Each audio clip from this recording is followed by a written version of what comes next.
I drove 1,200 miles to buy this engine and transmission. This is a supercharged Hemi V8 that makes 700 horsepower. It came out of a wrecked 2016 Dodge Challenger Hellcat, and it also came with a 6-speed manual transmission. And I'm going to be swapping it into my 1987 Oldsmobile 442. And if you've been following me for a while, yes, this is the same car that I was in the process of converting to electric. I did a bit of the work like installing an electric power steering and vacuum pump. I also have a bunch of parts for the swap like this Muncie M20, bell housing adapter and hub, and motor mounts I made for the swap. But after a year of waiting for the electric motor, I decided it was taking too long and I canceled my order. And that's when this Hellcat motor popped up on Facebook Marketplace, and I thought it would be perfect for this car instead. But it is going to be a bit before I start this project because I need to finish a few details on my Ford 5-liter swap Toyota pickup, swapping the transmission in my barn find Cutlass, and I have to sell my big block swapped LTD2 to fund this project. So funny.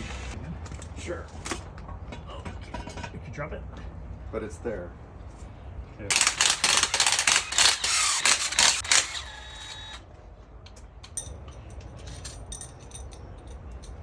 What are you doing? Loosening the tensioner. Oh, okay.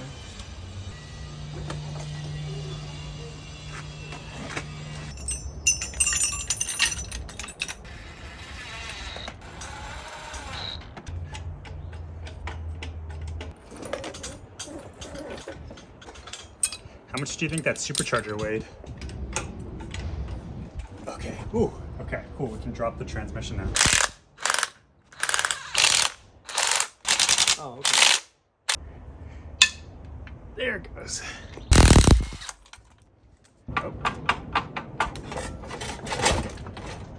Oh, there's one small bolt. It really moved. Okay, there it is. It's out.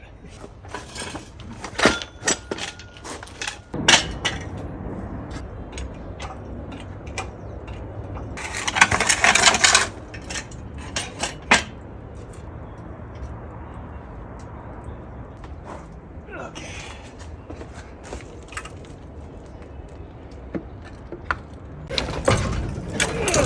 Whoa. I'm swapping this Hellcat engine from a wrecked Dodge Challenger into my 1987 Oldsmobile Cutlass. And it's been so long that I've driven and been around this car, I totally forgot all the cool things that I did to it. Since the original plan was to convert this car to electric, it's got an electric vacuum pump and electric power steering pump, both from a Volvo. It's kind of neat being able to easily turn the wheels with the engine off. It's also got door handles from a Nissan GTR, remote door locks, a door popper, and a heated passenger seat. On the performance side, it has a fiberglass ram air hood from VFN, a homemade front splitter, and front Corvette brakes. Now the next step of the swap is to remove the entire front clip to make it easier to remove this tired 307 Olds engine and fit and mount this 700 horsepower beast.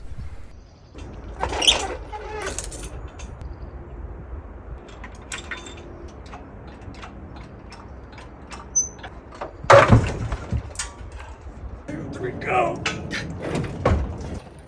If you've ever considered swapping a Gen 3 Hemi into your GM vehicle, you might want to consider this. I'm swapping this Dodge Hellcat engine into my GBody Cutlass, and these engines came with a front sump oil pan to clear the Dodge Challenger's K-member. But these GBody cars require a rear sump oil pan. So I ordered this Gen 3 Hemi rear sump oil pan from Holley, and it comes with everything you need for this conversion: the pan, the lengthened pickup tube, windage tray, and hardware. And it looks like it'll clear the crossmember perfectly. Whenever swapping an oil pan, you always want to remove the oil pan when the engine is upright, so any sludge or trash in the pan doesn't drain through the engine. After the pan is off, you can flip the engine over, but I don't really feel like flipping this 800-pound engine, so I'm doing this entire pan swap with the engine upright. This main cap stud has to get swapped back to accommodate the longer pickup tube, but then the windage tray can go on, then the pickup tube, and finally the new oil pan. The engine and transmission get bolted back together and is now ready to get mounted into the car. In my next video, I'll show you how to make custom motor mounts. Whoa, what happened? I'm going to show you how to make custom motor mounts. I'm swapping this Hellcat engine into my GBody Cutlass, and they don't make motor mounts for the swap, so I'm going to have to make my own. Previously, I swapped the oil pan to a rear sump, so this engine is ready to go in. After cutting out the old motor mounts, I decided to save some time and order these small block Chevy motor mounts from UMI Performance. The bottom half bolts directly into the frame and saves me a lot of fab work. With the help of my dad, I maneuvered the engine into place in between the frame rails. I used these paint sticks to get the proper spacing between the crossmember and oil pan, then used this jack underneath the transmission to get the correct engine angle. And check this out. I thought I would have to make my own upper motor mounts from scratch, but the small block Chevy mounts are pretty close to the block. After this 3/16 plate is wedged between the mount and the block, the fitment is perfect. This piece of steel is just roll cage plates that I found online. I used the old motor mounts to mark out the holes, then started drilling. The plate gets bolted to the engine, then tacked to the mounts. I pulled them off and fully welded them together. I did also have to re-drill some of the holes, but after a coat of black paint, the motor mounts can get bolted into place.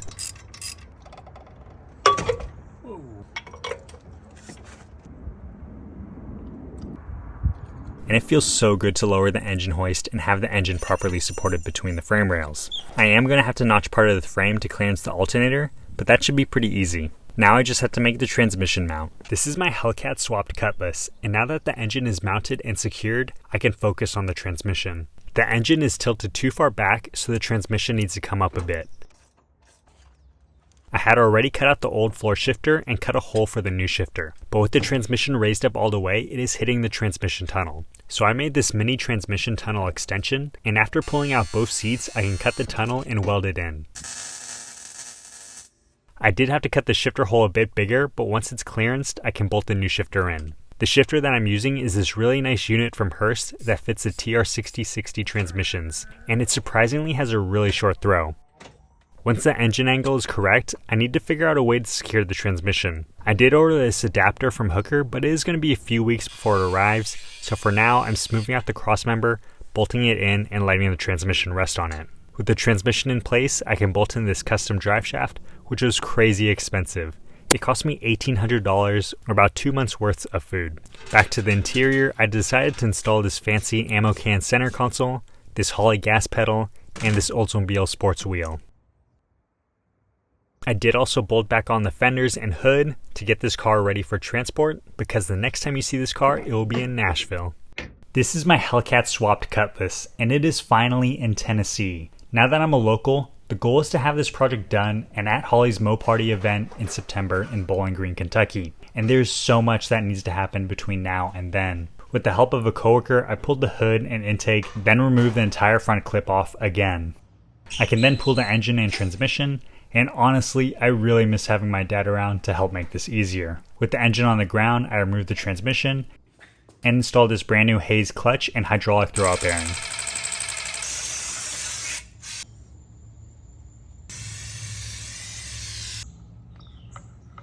I also punched out this core plug to install this new Holley dipstick to match the rear sump oil pan. I was going to leave the plug in the oil pan, but decided to take the pan off to remove it. With the motor out, I can also notch the frame to clearance the alternator. And of course, I'm boxing it to reinforce the area that I cut out.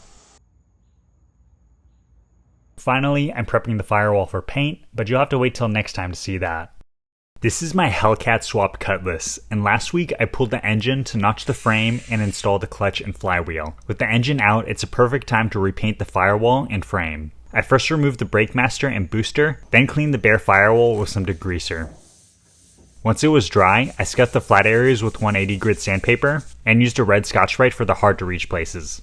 I also cut off the shift lever on the steering column. I then applied seam sealer to my custom AC delete panel and resealed some spots where the original seam sealer broke off. While it dries, I can mask off the engine bay. The paint I'm using is Eastwood's Hot Rod Black. I should have added some more reducer to it, but it laid out fine. Once everything is dry, I can install the new brake proportioning valve and steel brake lines. I'm separating the master cylinder and booster so that I can remount my Hurst line lock onto the frame. After the booster is on with a new gasket, I decided to install the clutch pedal from American Powertrain. To make it easier to bolt in, I did remove the dash. And while I was in here, I also did prune a lot of the wiring. After the brake booster and pedal is bolted in, the master cylinder can go on, and then my custom bracket for my clutch fluid reservoir. Finally, the brake lines can be made and installed, and then the engine is ready to go back in. Yep, that's me, denting my freshly painted Firewall. This is my Hellcat swap Cutlass, and last week I painted the engine bay, and today it's time to reinstall the engine and transmission for hopefully the last time. And I'm glad to see where I notched my frame is lining up with the alternator perfectly. With the engine and trans back in, I can finally lock in the engine angle. I first bolted on this transmission adapter from Hooker, then jacked up the transmission till the engine was sitting back at 3 degrees. Previously I cut the trans crossmember bracket, and it's time to make a new one. After it's welded to the old crossmember, it can be installed and the jack removed. I'm next installing the exhaust manifolds. The factory shorty headers were way too big to fit, so I got a set of these low profile manifolds from Hooker Headers. They are ceramic coated and are super low profile and fit this G-body, except for this driver's side, which dumps straight into the Firewall. This area is a bit too tight to swing a hammer, so the engine has to come out slightly so I can bend this pinch weld and dent in this freshly painted Firewall. But with the engine back in and the manifolds bolted back on, it is perfectly clearanced. The motor and trans mounts can be tightened, the drive shaft installed, and hopefully this is the last time the engine has to come out. You're not going nowhere. Today I'm installing the exhaust on my Hellcat swapped Cutlass. The kit I'm installing is from Hooker Blackheart and designed to fit the G-body platform. This is the 2.5 inch diameter kit, but they also sell a 3 inch. It is marketed for LS swaps, but I don't think these pipes are going to mind being blown by a supercharged Hemi. I removed the stock exhaust when I pulled the original Olds 307, but I still had to remove these factory exhaust hangers, then bolt in these new ones included in the kit. I jacked up the car as high as I could, then used the jack to support the frame, and let the rear axle hang down. This gives me more room to loop the exhaust tubing between the body and axle. The mufflers can go on next with the included clamps, then the X-pipe. This kit is designed to fit the G-body, but you do need to use a double hump transmission crossmember. I still have the stock single hump crossmember in the car, and I could have ordered a new one from Hooker, but this is a budget build, so I'm notching a bit of the crossmember tube. With the tube notched and the rest of the kit installed, I need to connect these Hooker exhaust manifolds to the exhaust kit. So I ordered a universal exhaust kit, and these 45-degree tubes fit perfectly. After a bit of welding, the exhaust system is done, and I can't wait to hear these pipes sing. Today, I'm going to show you how I make battery cables. This is my Hellcat swapped Cutlass, and the battery I'm using is this Optima Red Top. I run Optima batteries in pretty much all my builds and absolutely love their products. I went with this specific battery for my build because it has the traditional top posts as well as these side posts, which I'll connect the computer to. Now, these G-body cars came with many different engine options and configurations, so this battery can be placed on either side of the engine bay. Factory V8s had the battery on the driver's side, but this Mopar engine has a starter and alternator on the passenger side, so I'm going to put the battery here. I'm using 2-gauge wire for the starter and 4 for the alternator. A lot of people use these heavy-duty copper ring terminals, but I prefer these smaller style ring terminals. It gets crimped in a vise, a torch and a little solder locks it in, and some heat shrink to seal it up and make it look professional. The heat shrink I use has this hot glue inside of it, holding it in place and making it a bit thicker. One battery cable end is done and gets measured and cut to length, and the process repeated on the other side. And here's all the cables made. Next up for this project, the computer is getting installed, but you have to wait till next time to see that. With the engine locked down, the supercharger can finally get bolted back on. This is my Hellcat swapped Cutlass, and this engine makes 700 horsepower, and most of that power is thanks to this factory 2.4 liter supercharger bolted on top. This supercharger has an air to water intercooler, keeping the air charge cool, and to support this cooling system I need to mount and plumb a couple important components. I'm first bolting back on the core support and passenger fender, then I need to figure out where to mount this Earl's cooler. It is an oil cooler, but it will also cool coolant, just not as efficiently. And here I am mounting the cooler backwards, thinking it's a pusher fan when it's really a puller fan, but that's an issue for future Niles to figure out. Next, I'm mounting this JAGS external water pump. It flows 20 gallons per minute and will push the coolant from the supercharger to the cooler. It also has AN12 ports to match the 3/4 inch intercooler outlets. I'm mounting it to the frame in line with the cooler. I'm just tacking it for now. It'll get fully welded once the front clip comes off again. To fill and bleed the system, I need to mount this stock reservoir higher than the supercharger. Here on the fender looks good, so I made a few brackets and it is super sturdy. Now all the lines can be made. And look at that, everything is in line with each other and looks great. This is my absolutely favorite part about working on custom projects like this, the routing of wires and hoses and making everything kind of look good. But now the front end can come off again to get painted. When I bought this Hellcat engine, it came with everything. The dash, all the coolers, drive shaft, and also all the original wiring harness. 2 full boxes of it, not labeled or organized. And I don't know enough about Mopar ECUs and wiring to figure this out. This is my Hellcat swap Cutlass, and I'm replacing the factory ECU and wiring harness with a standalone ECU and wiring harness from Holley. All the different harnesses are organized and labeled. Very mindful, very demure. The ECU I'm using is the Holley Dominator. I have to use the Dominator because the engine has 2 throttle bodies. But by using a Dominator, I can now use dual O2 sensors, as well as have a ton of programmable inputs and outputs.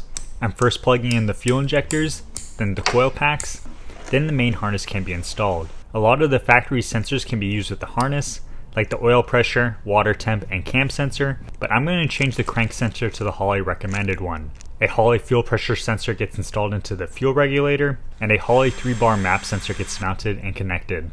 After making a custom gas pedal bracket, the pedal and throttle bodies can be connected, then the Holley Dominator can get mounted. I think the best location is here behind the firewall, away from the heat and the elements, and the main harness can fit through this factory hole and reach the ECU. After everything is plugged in, we're almost ready for our first start. This is my Hellcat swapped Cutlass, and today we're building the cooling system with the help of all these parts I got from Jags. This Jags radiator I'm using is a direct fit for G-bodies and designed for LS swaps, hence the inlet and outlet port being both on the same side, which is better for the swap because the coolant inlet is on the same side as the engine outlet. This radiator also comes with dual 12-inch fans that will need to be wired eventually, and a built-in transmission cooler that will run the transmission lines too. To connect the engine to the radiator, I'm using these 1 3/4 90-degree hoses from Jags along with this aluminum tube. After cutting the hose to length with the razor blade, I can measure and cut this aluminum tube. To make sure these hoses don't blow off from the pressure, I'm putting a bead on this tube using a bead roller also from Jags. This puts a really nice and even bead around the lip of the tube, which will keep the tube in place inside the hose. The radiator has an 1.5 inch inlet and outlet, so I'm using this tubing adapter under the hose. The inlet bottom hose is a bit harder to make because I need to cross behind the radiator,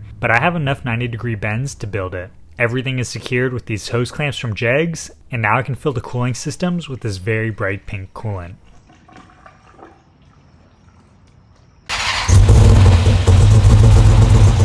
This is my Hellcat swapped Cutlass, and today we're going to get it started for the first time.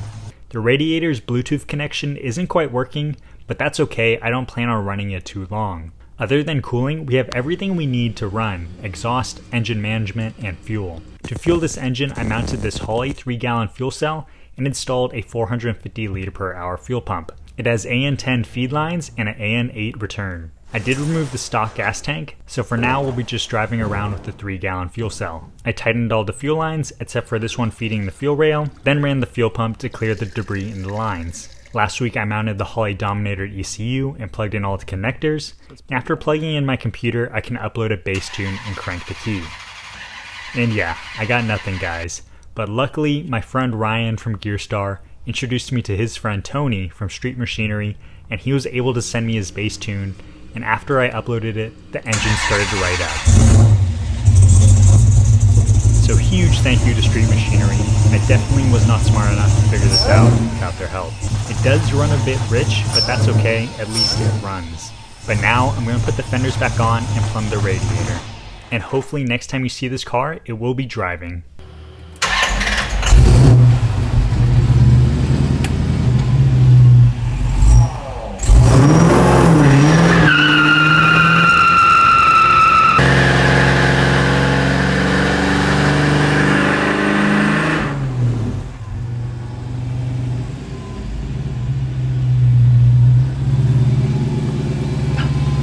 Line lock works. That is sick. Oh my god. For the last 6 months, I've been swapping this Hellcat engine out of a wrecked 2016 Dodge Challenger into my 1987 Oldsmobile Cutlass. In the middle of this project, I moved cross-country to Tennessee, and since I was so close to Holley's headquarters in Bowling Green, I decided to give myself the goal of having this project running and driven to Holley's Mopar Party on September 14th. The event did actually start on the 13th, but I was doing some last minute wiring that day. But that night, I actually got the car running and I was able to test and make sure everything worked. The next morning, I robbed the tires off my 66 Cutlass because the Hellcats were too old, and I guess the previous owner didn't want me to go because there was a wheel lock on the wheels and I couldn't find the key. So I had to break out the welder. But after a quick stress test, we're ready to get on the road. And this was probably the most stressful drive of my life. The tune does need a bit of adjustment on a dyno, but besides that, I had no dash and had to use my computer as an instrument cluster, and I only had a 3-gallon fuel cell, so on this 100-mile drive I stopped 3 times. But Mopar Party was definitely worth the drive. There's drag racing, autocross, and I got to park my car in front of the Holley booth. Now, I did leave a bit early because I knew the weather was getting bad, and I was hoping I could make it home before it rained, but I didn't. And this car doesn't have a hood or wiper blades anymore, so I parked under an underpass and waited out the storm. And at this point, my phone and laptop died, but eventually we did make it home safely, guys. There is a ton of little things that I need to finish on this project, but at least it runs and drives, and I hope this motivates you to finish your project cars. Today, I'm putting a lid on this 700 horsepower engine. This is my Hellcat swapped Cutlass, and it is running and driving. And I love the fact that it doesn't have a hood and I can show off this engine in custom fabrication. But last week, when driving, I got caught in a thunderstorm and had to park under an underpass till it stopped raining. So I need to cover this engine. The hood I'm installing is this fiberglass one from VFN, and it's designed to mimic the ram air hoods from the 60s and 70s Cutlasses. It does give about an inch of clearance compared to the stock hood, but it looks like we're still hitting the Supercharger. So I'm trimming a bit of this bulge off. It's a rough cut for now, which I'll redefine once the hood is off the car. To secure the hood, I'm using these polished hood pins from Quick Latch. The threaded pin gets bolted to the core support where the old hood stops used to go, then a dab of grease to the tip of the pin. The hood is closed, then open, marking the contact point. After a pilot hole is drilled, I'm using the largest hole saw I have. And I'm running this drill in reverse because the fiberglass is so soft and I don't want to tear the fibers. Now that the lower structure is drilled, the hood pin can get raised and the hood skin can get marked and drilled. The pin latch is installed with the included gasket and screw, then a test fit. And after both sides are done, the hood is secured. And I really like how this kind of looks like the hood pins on the 70 to 72 Cutlass. But now the engine is protected from the elements and I don't have to worry about getting caught in the rain again.